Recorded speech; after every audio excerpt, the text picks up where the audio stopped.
नमस्कार साथियों, मन की शांति के कारवां में चलिए आज सुनते हैं महारानी दुर्गावती की कहानी।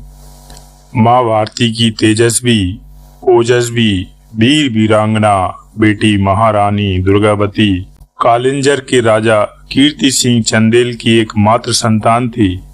महोबा के राड गांव में 5 अक्टूबर 1524 ईस्वी की दुर्गा अष्टमी पर जन्म के कारण उनका नाम दुर्गावती रखा गया। बाल्यकाल में ही दुर्गावती जी के मां का देहांत हो गया। उनके पिता ने बचपन से ही उन्हें अस्त्र शस्त्र और घुड़सवारी की दीक्षा दी थी। राजा अपनी बेटी को देखकर अत्यंत प्रसन्न होते थे। यह देखकर कि उनकी बेटी राजनीति एवं राजकार्य में उतनी ही कुशल थी जितनी तीरंदाजी में।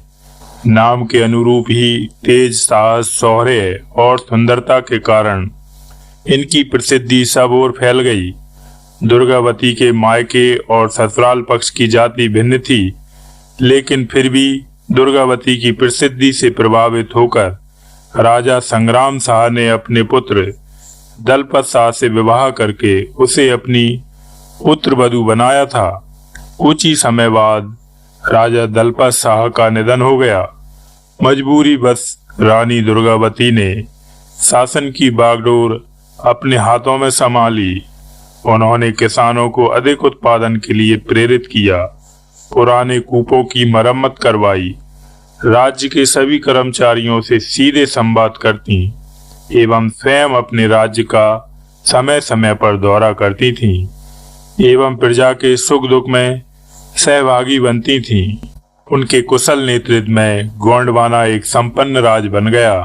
मुगल सम्राट अकबर के निर्देश पर आसिफ खान ने गोंडवाना पर आक्रमण किया। रानी पहले से ही सतर्क थी। उनकी सेना बहादुरी से लड़ी। कई मोर्चों पर उनकी जीत हुई। रानी की किलेबंदी इतनी अचूक थी कि यदि मुगल सेना लगातार 1 वर्ष तक किले के बाहर से आक्रमण करती तो भी रानी को कोई क्षति नहीं होती। किले के भीतर 1 वर्ष के लिए अन्न भंडार व जल का संचय किया गया था, लेकिन विश्वासघाती लालची पड़ोसी राजा सुधार सिंह ने साधु वेश में जासूसी कर गोंडवाना के भेद अकबर तक पहुंचाए एवं अकबर को आक्रमण के लिए प्रेरित किया। सुधार सिंह के बहकावे में आकर रानी के विश्वास पात्र बदन सिंह ने धोखा किया एवं किले में प्रवेश करने वाले गुप्त मार्ग का द्वार खोल दिया, जिससे मुगल सेना ने किले में प्रवेश कर लिया।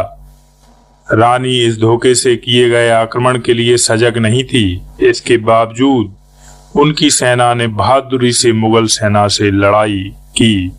पुरुष वेश में लड़ रही रानी के बाढ़ से मुगलों के छक्के छूटने लगे। जान बचाने के लिए मुगल सेना इधर उधर भागने लगी। दूसरे दिन पुनः भीषण युद्ध हुआ, जिसमें रानी के पुत्र वीर नारायण गंभीर रूप से घायल हो गए, जिन्हें रानी ने चौरागढ़ सुरक्षित स्थान पर भेज दिया। रानी हाथी पर बैठकर लड़ी। मुगल सेना से युद्ध करते करते रानी को एक तीर कंधे में जा लगा। उस तीर को निकालकर वह फिर युद्ध करने लगी। इसके कुछ घंटे बाद एक तीर उनकी आंख में लग गया। बहते खून को देखकर उनके सिपहला सहार आधार सिंह ने उन्हें युद्ध भूमि छोड़ने का निवेदन किया, परंतु रानी दुर्गावती ने कहा, मेरे शरीर से बहता खून नहीं, ये वीरांगना का आभूषण है। सैनिकों ने उनसे युद्ध भूमि छोड़कर सुरक्षित स्थान पर चलने को कहा।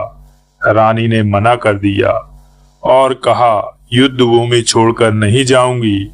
उन्होंने कहा, उन्हें युद्ध में विजय या वीर गति में से एक चाहिए।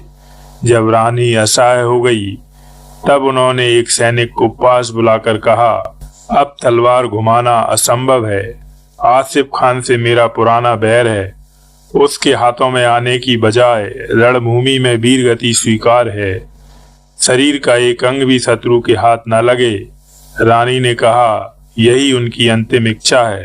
रानी ने सैनिकों से अपने ऊपर बार कर जीवन का अंत करने को कहा, परंतु कोई भी सैनिक अपनी रानी को मारने की हिम्मत नहीं कर सका तो उन्होंने स्वयं ही अंत में अपने महावत से तलवार छीनकर स्वयं अपने हाथों अपने जीवन का जून 1564 को अंत कर लिया। महावत ने जब रानी को अपने सामने मरते हुए देखा तब उसने भी उसी कटार से अपने प्राण त्याग लिए। हिंदुओं में एक तरफ रानी के साथ रणभूमि में प्राण त्यागने वाला विश्वास पात्र महावत था तो दूसरी तरफ विश्वासघाती बदन सिंह जैसा लालची गद्दार भी था, जिसने मुगल सम्राट अकबर से सत्ता के लालच में अपनी रानी से गद्दारी की। आप तय करें आपको कैसा हिंदू बनना है। भारत की माटी कभी वीर विहीन नहीं रही है। भारतीय नारी ना तो अबला थी न कभी असहाय थी। जब जब देश पर संकट आया वीरांगनाओं ने युद्ध भूमि में केवल युद्ध ही नहीं किया बल्कि कुशलता के साथ सेना का नेतृत्व भी किया है। साथियों, आज की कहानी महारानी दुर्गावती की यहीं समाप्त करते हैं। कल फिर मिलेंगे एक नए प्रेरक मोती के साथ। तब तक के लिए प्रभु की कृपा आप पर बनी रहे। आपका दिन शुभ हो, मंगलमय हो। जय श्री राम, जय श्री कृष्ण, जय श्री राधे।